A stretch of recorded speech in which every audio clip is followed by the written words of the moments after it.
And we should point out, again, this works both professionally. I'm sorry to all you on Facebook, which is some kind of glitch in the system here. So what emerges from this mission is that I think both professionally, this gives us some insight that we should, in a perfect world, do what we love, do what we're passionate about. I remember actually when I lived in Stanford, I would take the train in every day, the Metro North train, 44 minutes at like 6:13 a.m. And it would take, at 6:50, I was like in, it was Grand Central Station. And I would look around at people and I would get sad. I would get depressed because it looked like a lot of people just weren't excited to be going to work, and it made me sad. And that's actually another mission in Pirkei Avos. It says that you should greet everyone with a kind countenance, with the good face, with a happy face. And the rabbis explain that, there's laws about public property, that I have to make sure that my sidewalk is free of ice and snow. It's actually, those who don't know me well, I went on a campaign a couple of years ago, SOS, Salt Our Streets. It's not like a thing here in Denver, but we should salt our sidewalks at the very least so that nobody falls, God forbid. That's our responsibility. So our faces, the Musar rabbis explain, are public property, and people see that, and they can be damaged by it if there's a scorn and a frown on your face. So I guess it's easier with in the world of masks that you could pout all you want and no one knows the difference. But the reality is we should try to exude happiness, and that can uplift ourselves and everyone around us as well. So my point is that in a perfect world, and I recognize that we don't always live in a perfect world, and we have to love the concept of work as we started with. We have to love that, and we have to do whatever we can. And the Mishnah says over there that even if you're not working the most glamorous job, you're not doing the most glamorous thing, but you're engaged, you're busy, that's a huge thing, and it's worthwhile, and that's awesome. But I would suggest that we should strive or consider striving to do something that gives us fulfillment and joy, and that we would do theoretically, even if they wouldn't offer to pay us. Like I would just go do this anyway because I love it. And anyone who's blessed to do that, it's a true blessing that you feel alive. You feel like on fire. You feel alive when you're doing what you love. And to get paid to do that is like a dream. Again, I don't know if it's realistic for everyone necessarily, but it is certainly something to strive for, to think about. I say that minimally, I would think a person should hopefully not do something that actually makes them like depressed or miserable for their life. At the bare minimum, I would think it would be the best option to do something that is kind of like parv, kind of like take it or leave it, But in a perfect world, a person could truly do what they love. Along those lines, I said this before, I think it's just so brilliant. How do we know what I'm supposed to do in this world? And this might mean professionally or just me as a person, like that's really the $1 million question is, we're here, when we think about this as we're counting the days, we're counting time. It's like during this time, it's called Sphira, in which, like we started with, there's this plague where Rabbi Akiva's students died, but we're counting from Passover to Shavuos. And we're thinking about how we utilize our time and sanctifying time. And the reality is that, we're forced to think about time, and it's limited. Yes.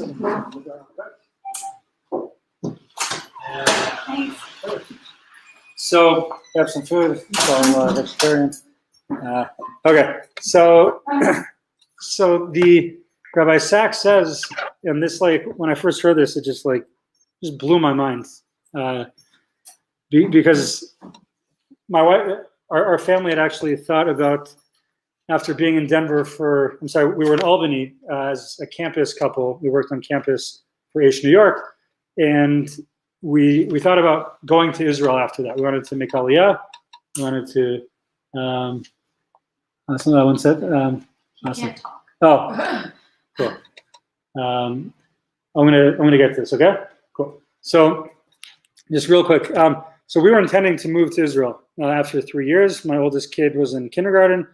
Live the dream and go out there and work. And we thought about it a lot, and we we thought really like, well, after 120 years, when I'm standing before God, like, what's that conversation going to be like? Like, the last thing I want is for him to tell me, like, like, why didn't you do what I created you to do, which was to, this is the story in my head, to be in America and to try to build community, connect, Jews and do that kind of thing in America. Like, I have a lot of rabbis in Israel, but like we need more folks out there in the West, out West.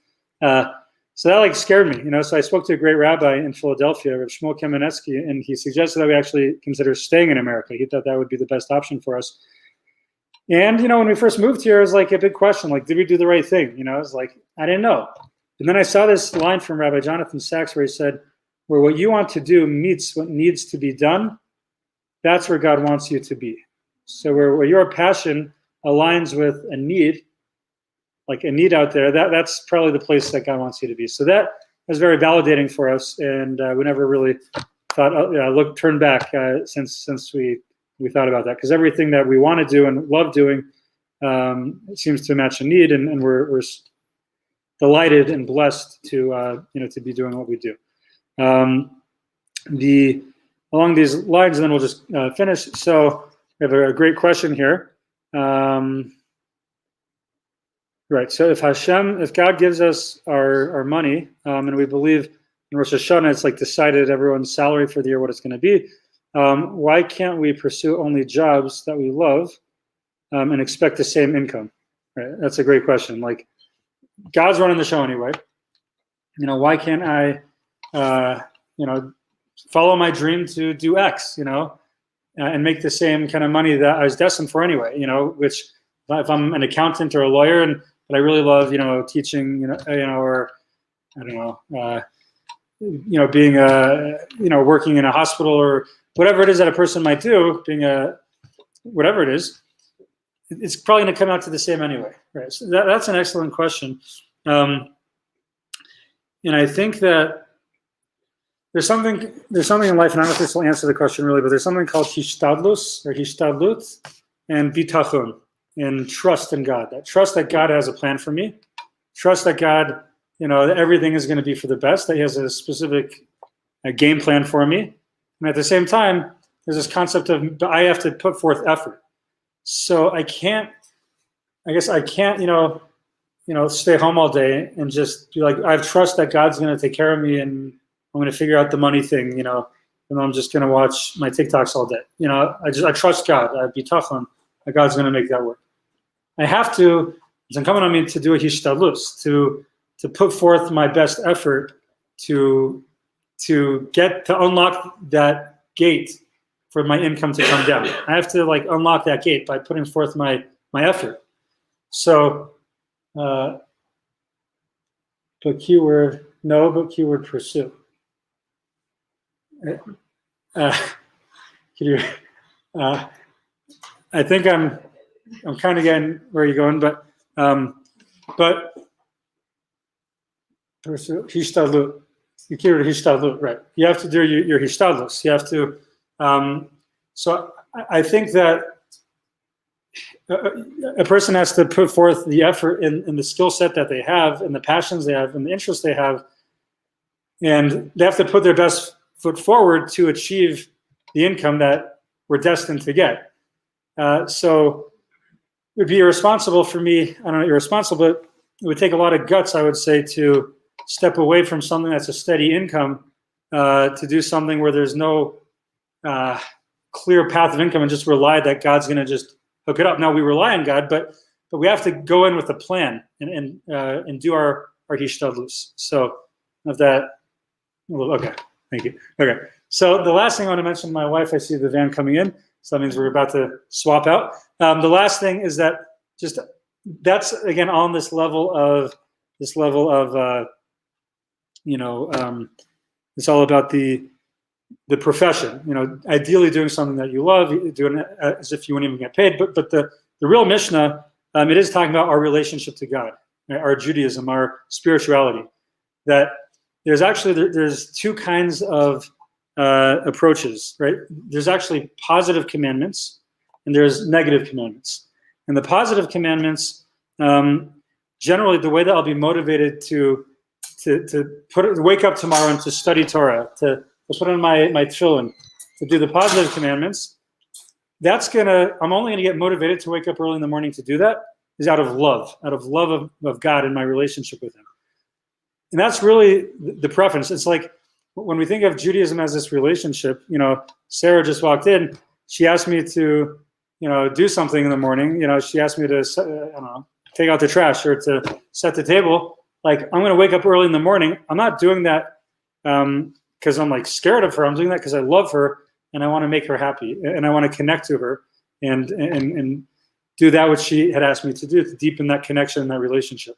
So I think that when we think about our relationship with God as well, that when we do things out of love, which is really what's motivating this, right? Why would you do something for someone even if you're not going to get paid at the end of the day? It's not like when Sarah asked me to do something, oh, by the way, I'm going to give you, I'm going to make, your favorite, dessert tonight because you did what I asked you to do.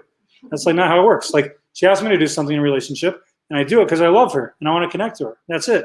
I'm not even doing it for anything else. So I think that to think about our relationship with God, like that's the ideal way to go about it. I want to do this because I want this connection. And God, you asked me to do this and I'm going to do it because I love you. And this is how we build this relationship. So I think that's that this idea can be a motivating factor when we have these kind of positive commandments. And sometimes we're not so motivated, that we're just doing something else. But when we think about that connection, that relationship, that love, hopefully we can be motivated to do it. And again, we should know that there is reward at the end of the day, like certainly. But we're just talking about the most ideal way possible would be to do it even if there wouldn't be anything, immediately as a reward. So that is that's pretty much this Mishnah. Thank you all for your time, your attention, and without further ado, I will turn it over to Sarah. All right, thank you guys. What was the source? Oh, I'm sorry. This was Pirkei Avos 1, Mishnah 3. 1-3 in Pirkei Avos. Do what? Read it? I'll read it one more time. Antignos is Socho kibel mishimon hatzadik. Antignos, the man from Socho, received the tradition from Shimon the righteous. He used to say, don't be like a servant who serves his master in order to get paid, to get the reward. Rather be like a master who, be like a servant who serves his master even if you won't get any reward. And the awe of heaven should be upon you. There's a lot to talk about there. We only scratched the surface. We didn't even get to what that means. Awe of heaven. Like what's that all about? Fear of heaven. Like, that's food for thought. You can think about that. What does it mean to fear God? We don't view God as like this vengeful, being who just wants to smite and punish us. So what does that mean to fear God? Very quickly, I think it might mean I fear doing anything that, God forbid, might create a gap in our relationship, to create a breach in our relationship. So I'm scared of that. Like if Sarah, again, and it's all about relationships. If Sarah would tell me, don't leave your dirty socks on the floor when you get home on a rainy day. And so I'd be scared. Like, I don't want to do that. Not because, again, she's going to like punish me. But more that like, I'm scared to make her, to create a rift in our relationship. So when we understand that Judaism is relationship, is what Ben Zion Classical always says, a lot of things make sense. So I'm scared to create any like rift. The awe of heaven will be upon us. So that's definitely food for thought. The Rambam brings down awe of heaven in the sense of like you go on a hike, climb a 14er, you go hella skiing, and you just see the wonders of the Eibishter, as we say in Yiddish, the Almighty. Like that's awe of heaven also. That's wonder and awe of God, and just understanding how big that is and how little I am, but He still loves me. And so that's another talk. Yeah, every one of these missions is like packed. There's like just so much. Just beyond. Okay. Thank you. Okay. So Sarah, fine. I'm gonna leave Facebook Live rolling. Okay. All right. Okay. Cool. Hi. So fun. Thank you. Good to see everyone. Love to stay and chat, but the kids, I'm not going to go Facebook. My kids are not. They should be over themselves. Hi guys, this is so fun. I love that you're here and being here with you. And even though like I was here last week, it feels like every day is just new and it's just like a new, I don't know. It's great. Okay, I'm just so happy. So to get started, so last week we talked about the Omer and we gave an overview. So this week we're gonna kind of like go into that a little deeper. First of all, just like review what is the Omer. It's this period of time between Passover and Shavuos, and it's a time of self-development and working on ourselves. It's a time of counting and connecting to God, and it's a time of like this Sfiros and all this like Kabbalah. What is this anyways? And it's also relates to the story of Rabbi Akiva and Rachel and how he started learning at age 40 and how all his students died and he had to start again. And there's so much to it. So that's what we did last week. This week though, so we have this week and then 2 more classes, God willing, up until Shavuos. So my plan for this week, this is actually the most fun, I think. This is really fun for me, and you'll know why soon. So we're going to delve a little bit into the Sfiros. So like I said last week also, like, what are these? Like, my parents are very into Kabbalah. They hosted a Kabbalah class at their house for years, and when I was a kid. But like, and they always talk about the Sfiros and this, and like, I don't get it. And like, I still don't get it, but I think every time I try, I understand it a little bit more. So in order to understand what are these Sfiros, like what is this? First of all, I'll say that just as a basic review of what it is, that these are like the character traits with which God interacts with the world. So these aren't like God's traits necessarily, but this is how we perceive him in the world, because these are, right, he acts with the world with chesed, with kindness, and sometimes with judgment, and all these different ones that as we get into them, hopefully we'll have a better understanding. So what's the point of learning about these? Is these are really building blocks of creation. And just because we are created in God's image, if God acts this way with the world, so too this is within all of us. And there's also like some charts of the Sfiros, they'll have like a human body. And so you see how each one relates to a different part of the body also. It actually says it on here, but you don't have the visual, like right arm, right leg, left leg. So it's very cool. So the goal of tonight and digging into them tonight is we're only going to start with 3 of them. And these 3, this is so exciting. Okay, these 3, maybe some of you have done this like a little bit with me years ago. These 3, we're going to focus on chesed, which is kindness, gevura, which is sometimes translated as strength, and tiferes, which I don't know how you would translate it besides like on the chart. It's the balance between the 2. But you'll understand a lot more about it because each one represents a different personality trait. Who here, like when you get 17 magazine, girls, I guess, I don't know if guys have an equivalent, like the first thing you do is like, where's the quiz, right? Why is that? I just love the quiz. I think, and maybe even a different opinion of why, maybe it's because it was helping me learn about myself to be the best person. I think that's something like deep within us that we relate to that's more interesting besides like what next new thing is very important in our wardrobe or whatever else the magazines talked about. I don't even remember anymore. But yeah. It could also be like, where it's hard to judge ourselves. Like other people can be like, oh, this person has this quality, this person has this quality. But it's like hard to look like outwardly at ourselves and see like what our personality is like. Yeah. So like to learn more about ourselves from like an outsider's perspective. That's so cool. Yeah. I love it. Okay. So what's the point of learning these personality types? So like you said, I think a lot of it is to learn about ourselves, to help us realize what are our strengths, what are our weaknesses, and each one of us has a mission and a purpose in the world, and our strengths and weaknesses and everything that we have is given to us for the specific reason of helping us fulfill that purpose. Meaning, like, if there's something that I'm not good at, and maybe my friend is really good at it, like, there's no reason that I would be jealous because they're good at it, because they need that in their toolbox to fulfill their life's purpose. That's just not something I need, right? Like, if I'm not going to be a singer, I really don't need a good voice. And like, clearly God's telling me maybe you should go in a different direction. So the more we learn about ourselves, then also we can come to accept and love ourselves. And then when we do that, and then we have a confidence to be our true self, which is when the personality traits really come out. Because if you're in an environment where you don't feel comfortable being yourself and expressing yourself, your true personality might be hidden by your own insecurities and fears, which I think happens a lot. And I can definitely think of even like specific times or stages in my life where that was the case. And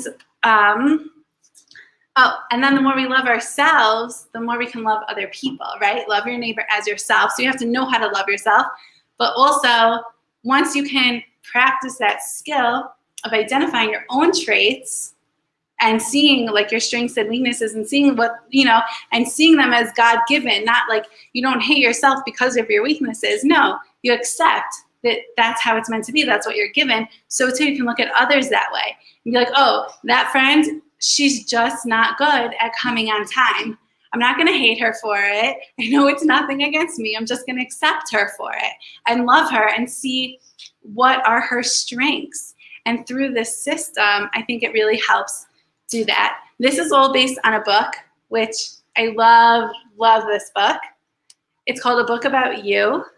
And there's a website I'll show you afterwards, and you can actually take the personality quiz online and you can see what they say. Maybe I'll have you guess what you think mine is. I think it's pretty obvious, but we'll see. We'll see. Okay, so one more thing before we get into it, a couple more things.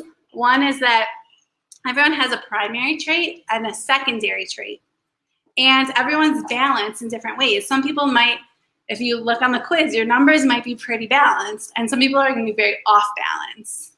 And you'll like, it's just very interesting to note that. And then also part of our journey in life is just because we're not good at something, it doesn't mean we can't work on it, right? Like if I'm not good at being there on time, which is something I am, is actually very relevant. I'm really working on time. Maybe I shouldn't have told you that yet. Okay, anyways. But it doesn't mean that I can't become better at it. I'm not just going to accept, oh, I can't do it and continue being late my whole life. No, I know this is something that's hard for me, and I can accept that with love and in a gentle way. And then I can be in the perfect place actually to come and work on it. Because if I wasn't, there's like a whole nother thing. One day I was actually really late and I was taking my kids to school and I was so frustrated. And I was like, wait a minute, is being frustrated helping me actually to learn to be better at being on time? And I'm like, no, it just makes me like upset for the morning. I'm like, wow. So I felt like it's like sometimes, and I'm sure this applies in other areas, like when we're not good at something, if I'm mad about it, like how I think someone else would react to me, although hopefully they wouldn't, then it's like justifying. It's like I'm mad at myself, so it's okay because I'm improving. It's like we think we have to be mad at ourselves for it in order to get better. But it's actually like, it's a trick. It's totally the opposite. We have to be loving and accepting, just like you would want a friend to be of you, right? You're not going to listen to your friend if they say, I'll just go with the time thing. You're always late. Why can't you come on time? Like personally, I would feel like, fine, I don't want to be on time for you. Like, that's not nice of you. So too with ourselves. It's so important. And I think that's one area that this is really helpful, is to like learn about ourselves and accept ourselves and to be able to grow. And so that's another reason, besides its connection to the Spheros, which we're working on as we're counting the days, that it connects to the Omer, because it's such a time of personal development. So what better way to dive into personal and self-development than to learning about ourselves? And then we can come to work on ourselves in a more effective way. Sound good? Yeah? Okay, who's excited? Yay. Okay, so we're gonna start going into the 3 traits. So these first three traits, each one is represented by one of our patriarchs. So Abraham was kindness, chesed.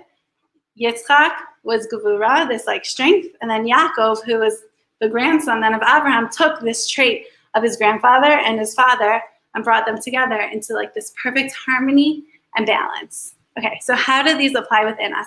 So first, we'll talk about chesed. Just checking time. So we have until 8 o'clock. Okay, we're going to talk a little fast. Okay. Okay. So chesed is a chesed personality is like, and in the book, he describes like this perfect chesed type personality. He's like, let's say this guy, he gets on the bus, he's wearing his shoes, he's going to meet a friend for coffee, and then this like lady on the bus asks like, can you help me bring my groceries up to my apartment? So he's like, okay, sure. And he helps her like bring her groceries up to her apartment and like gives her some money to take a cab next time. And then he like goes off to his meeting at a coffee shop with his friend. Oh, I'm so sorry, I'm so late. Actually, I just gave like my last $1 to this lady on the bus. Like, would you mind covering my coffee this time? I'll get you next time. Like that's like a typical, like, I don't know, you could just like picture like long hair, like that's like the typical, like generic, stereotypical chesed personality. So how can this like relate to us in different ways? Like what about it specifically? So a chesed type of personality is like so much kindness and so much love for people that they love people because they see their inner beauty and like what's on the inside. And this chesed personality is also very idealistic and open to a world of possibilities. Often practically, it's a type who are into health food or holistic medicine. And they're very altruistic with their money. Careful, don't maybe trust them with your credit card. You never know who they'll feel the need to give to or what sales scam. They just like see the person. I feel like I was talking to someone about this recently. Like you see the person behind the sale and you're like, oh, I really want to give to them. So like, I don't care about the product. I'm happy to buy it from you. That would be like a typical chesed thing to do. Chesed lives in the moment. So it's present, which is awesome. But the downside to that is it's very easy to lose track of time because you're so focused on what you're doing in the moment. And it's also a great mindset for prayer or meditation because you're so present. Chesed personalities are often into social causes. And being around people is a source of inspiration. So this is like the typical chesed. Chesed to an extreme has no boundaries, and it can be dangerous. I love that. Okay, so where do we see this? We see an example of this in the Torah, right? Avram is chesed. So Avram is taking care of also Hagar, his maidservant, who he brought in, right? Sarah said, I can't have children, so why don't you have a child with my maidservant? So Hagar becomes the mother of Yishmael. I don't even know what that would be in English. Yishmael is, I don't know, Hagar's son. And he's a bad influence in the house. After Sarah then does have a child with Abram, they have Isaac, Yitzchak. Yishmael is a bad influence in the house. And Sarah, as a mother, the lioness, the queen of the home, notices this. And she says, like, Avram, I appreciate your chesed, but it's time for boundaries. He cannot be living in this tent. Like, it's just, we need to put up boundaries here. And that's how we see that Sarah helped balance Abraham to create a sense of boundary where it was needed that maybe he wasn't aware of it. I just think it's so cool. They also just didn't have walls. Right. They just had no walls. Right.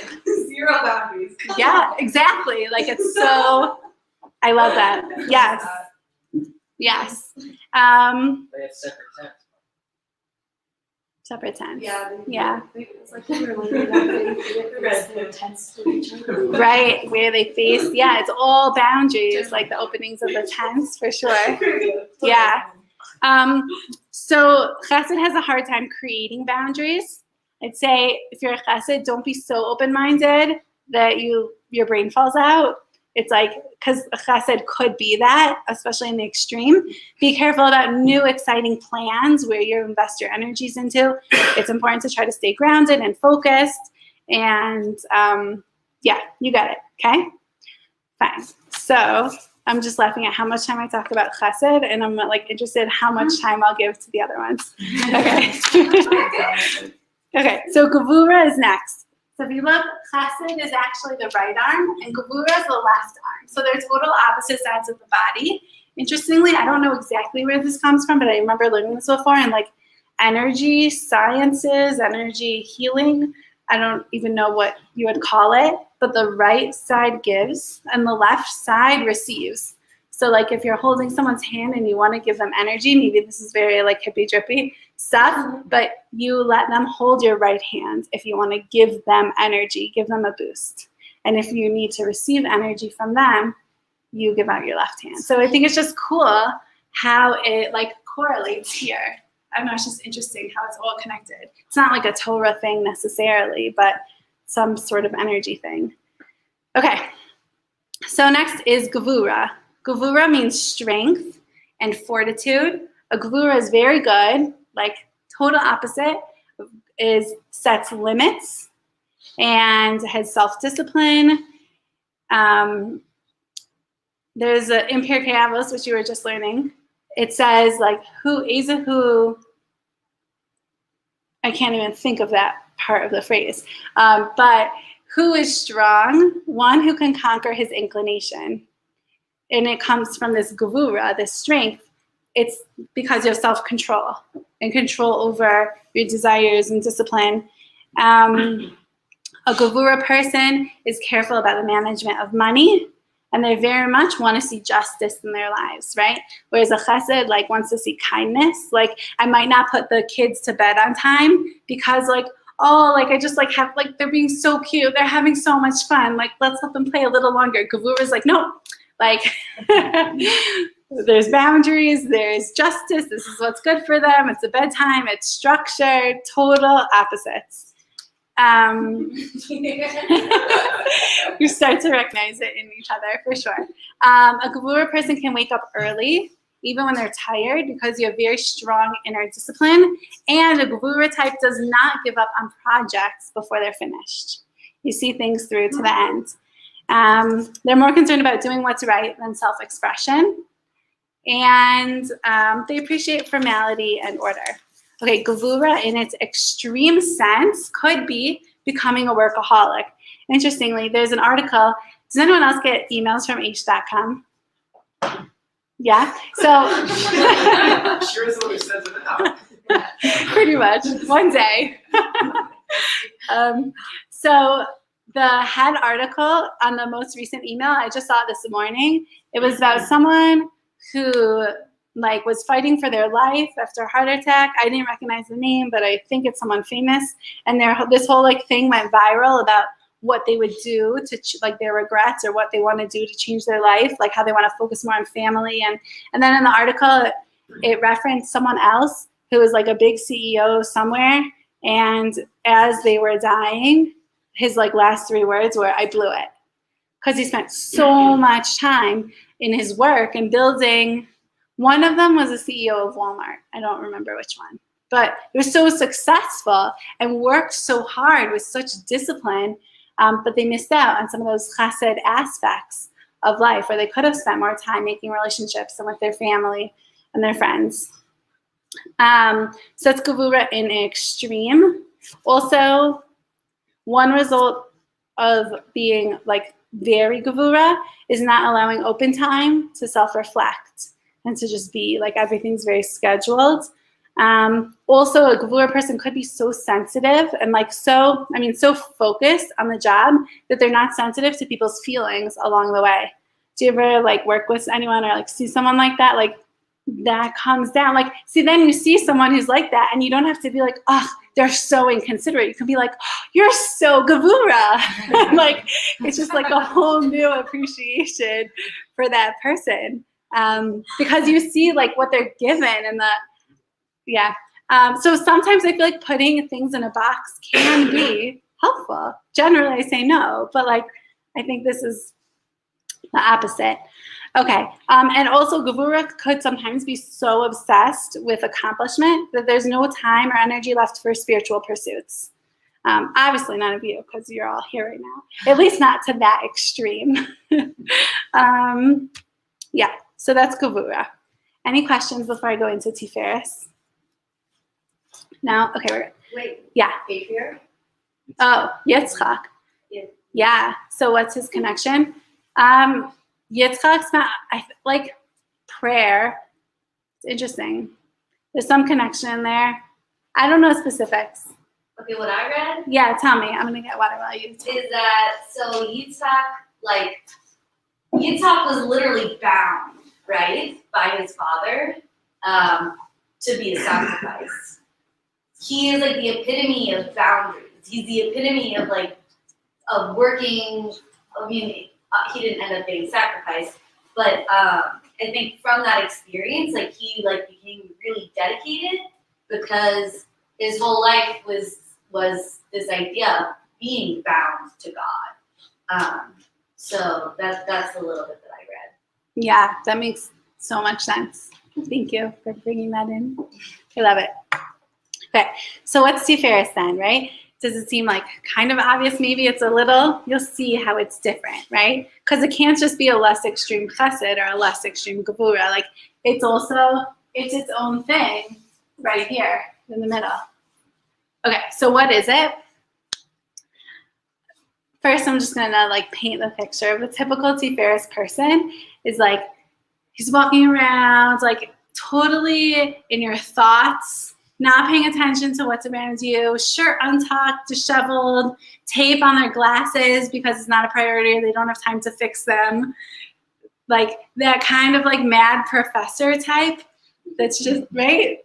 Like Einstein, right? That's how you create a Tiferet person? Yeah. Isn't that interesting? So, How would you do it? I don't know. But now we know. okay, so, and the connection to Yaakov, to Jacob, is that a Tiferet person, Yaakov spent many years studying Torah. So there's this appreciation for wisdom and knowledge and philosophy that comes in a Tiferet personality. Tiferet searches for truth and stability, right? Because they're this stable balance between chesed and gevura.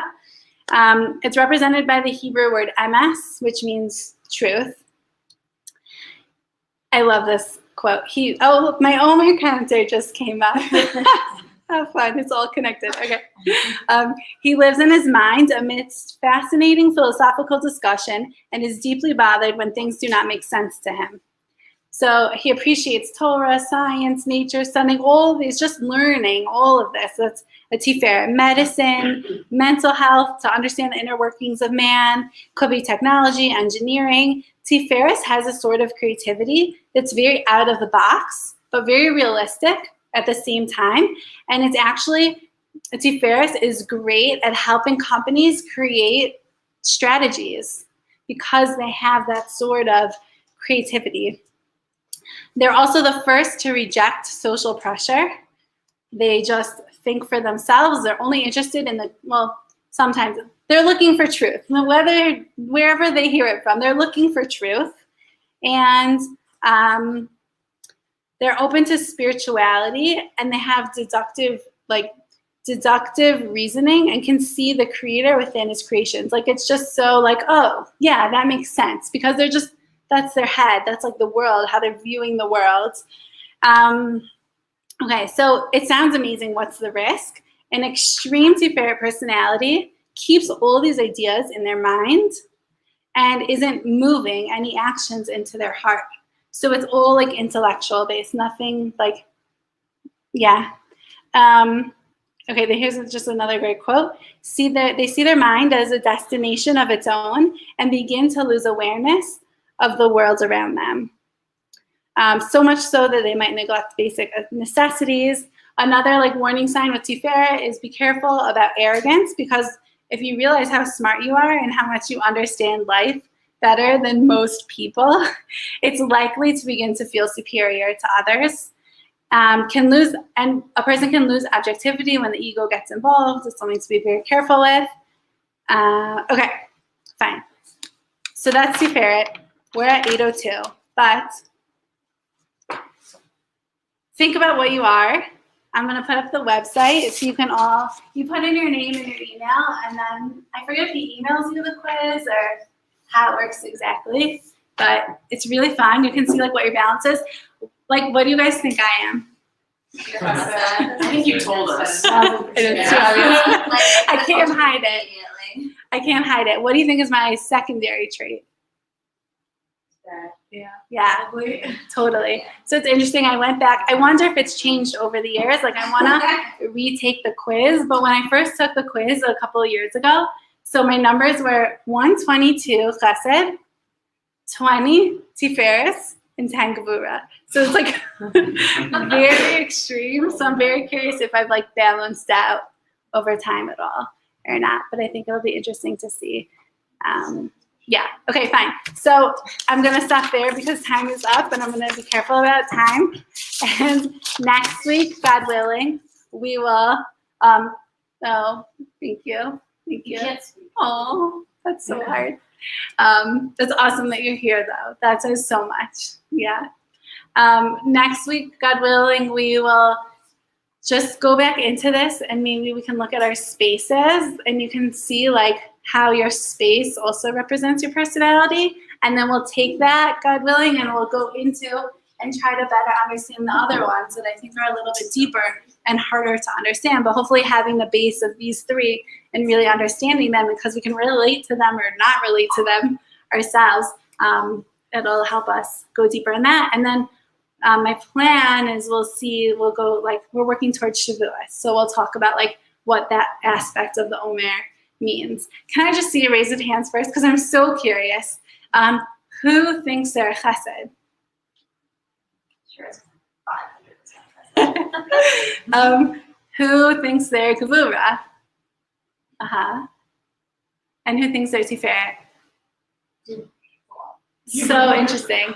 I love it. I'm 50-50. I was The whole time I was like, what is I think that you're more gevura and then like. No, but I think No, I she's feel good like with it's just like success. depends. She's Like if like being on time to my appointment, like if I'm not 15 minutes early, then like I'm super stressed. But like other things, like I'm more chesed. So I don't know. I Yeah. think I'm like in between. It'll be interesting to see like Yeah. your balance. Like, yeah, and some people are gonna be more balanced than others. And it's okay, this is just the very last thing, is you might find it's very fun to hang out with people who are in your personality type. I did this at a retreat, and then we had like a women's retreat, and like we did all this, and then we split up into groups based on our personality type. So I remember like Tiferet was sitting over there, Chesed was in here, and I think Gevura was in here. And I just remember because like I went around to like see how everyone was doing with whatever project they were working on, and like I went to the Chesed group, and I like did not want to leave. It was so much fun. And then I went to the Gevura, and I'm like, oh okay. And then I went to Tiferet. I'm like, whoa, like this energy is like too strong. Like I don't belong here. Like I can't like be contained within this space. And it was just so interesting. But I think to also appreciate that when our friends and our family are different personality types, it's so valuable because like that can hopefully rub off on us and that helps us become more balanced, right? Because if you live in a world and everyone is chesed, then I feel like my chesed would just grow and grow because no one's aware of the time and no one is like, everyone's just in the present. There's like no sense of responsibility and that would be so dangerous. So like when we can rub off on each other and help balance each other, I think that's really a beautiful thing. So we should appreciate our friends who are like us and also who are different from us. Yeah. Thanks, guys.